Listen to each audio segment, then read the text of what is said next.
तो कुल मिलाकर राधिका खेड़ा पर जो बखेड़ा शुरू हुआ था ये थमा अब तक नहीं है, भले ही उन्होंने इस्तीफा पार्टी से दे दिया हो। राधिका खेड़ा ने आज कांग्रेस पार्टी छोड़ दी और इसकी जानकारी एक्स पोस्ट पर दी। इसके बाद छत्तीसगढ़ की सियासत में जो बखेड़ा था वो और बढ़ गया। वायदे के मुताबिक राधिका खेड़ा ने पहले अपना इस्तीफा दिया और उसके बाद प्रेस में आकर दिल्ली में अपनी बात की।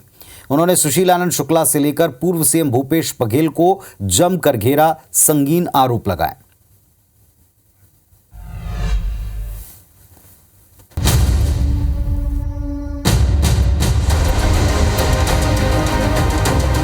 राधिका खेड़ा के इस्तीफे के बाद छत्तीसगढ़ की सियासत में आया भूचाल थमने के बजाय बढ़ता जा रहा है।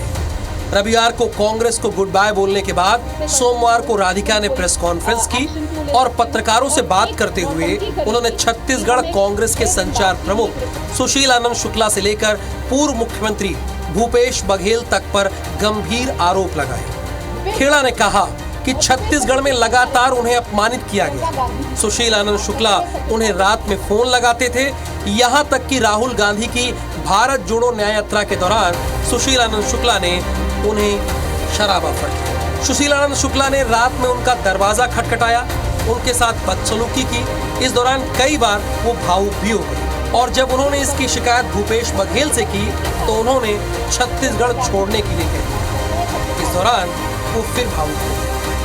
जब राहुल गांधी जी की भारत जोड़ो न्याय यात्रा चल रही थी तो वहाँ के जो मीडिया चेयरमैन थे छत्तीसगढ़ के, सुशील आनंद शुक्ला, मुझे लगातार फोन करके सामने भी आके कि आपको कौन सी शराब चाहिए, हम आपके कमरे में शराब पहुंचाने का काम करेंगे। और शराब पी के 5 से 6 इसके प्रवक्ताओं के साथ मीडिया चेयरमैन आके मेरे कमरे पे भी खटखटाते थे।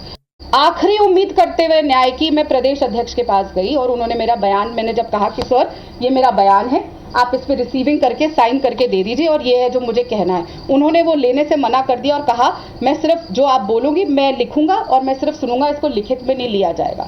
जब मैंने उनको याद दिलाया कि आपको मैंने शिकायत लगाई थी कि मुझे शराब ऑफर करी गई है, तो दीपक बैज ने सामने से बोला आप शराब पीती है ना, कितना पीती हैं, थोड़ा पीती हैं, ज्यादा पीती हैं, कभी कभी तो पीती होंगी। ये तरीका था इंक्वायरी करने का कांग्रेस पार्टी का और ये किसके इशारे पे हो रहा था?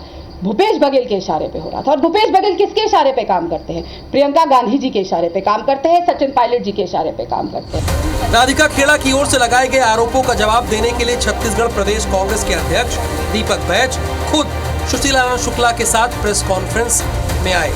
इस दौरान उन्होंने अपने बचाव में क्या कहा वो आप भी सुनिए। अगर जो गलत है तो उस पर पार्टी कार्रवाई करेगी।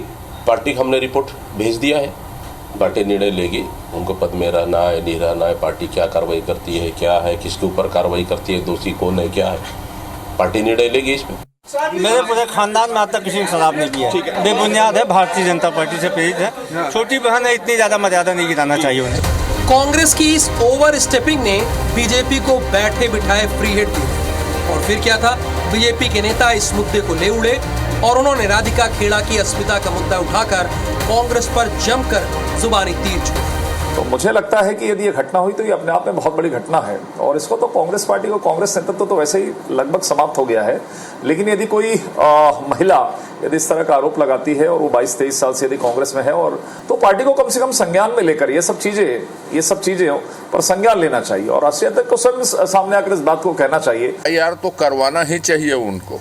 छत्तीसगढ़ का सर जो है शर्म से झुक गया कि छत्तीसगढ़ में महिलाओं के साथ ऐसा व्यवहार नहीं होता था। कांग्रेस में उनको न्याय की आशा नहीं मिली, कमरे में बंद हो गई, डांट फटकार हो गई, अपमानित हो गई, आशा नहीं दिखी उसको न्याय की और बड़े नेता नहीं चाहते थे कोई कार्रवाई हो, वो दोषियों के पक्ष में खड़े थे, इसलिए उनको मजबूरन में भाजपा की ओर आने का कदम उठाना पड़ा। जब से कांग्रेस छत्तीसगढ़ की सत्ता से बाहर हुई है तब से उसके अंदर खाने कुछ ठीक नहीं चल रहा। राधिका खेड़ा की ओर से लगाए गए आरोप बेहद संगीन है। अब देखना होगा कांग्रेस इस मुद्दे को कैसे हैंडल करे। Bureau report, IBC 24। और राधिका खेड़ा को लेकर सियासत जो है अब तक थमी नहीं है, थमने का नाम भी नहीं ले रहे। एक तरफ उन्होंने इस्तीफा दिया, दूसरी तरफ इस्तीफे के बाद प्रेस कॉन्फ्रेंस की और उसमें कई गंभीर और संगीन आरोप लगाए। लेकिन इन आरोपों के बावजूद और इस पर सफाई के बावजूद अभी इस मामले पर कई सवाल हैं। कांग्रेस पार्टी ने जो जांच की उस जांच में क्या फाइंडिंग्स हैं, उस जांच के बाद में क्या और किसे दोषी माना गया, इस पूरे मुद्दे पर कांग्रेस पार्टी का क्या रुख रहने वाला है, दिल्ली से इस पर क्या कोई एक्शन लिया जाता है, ऐसे कई सवाल जुड़े हुए हैं, पूछे जा रहे हैं।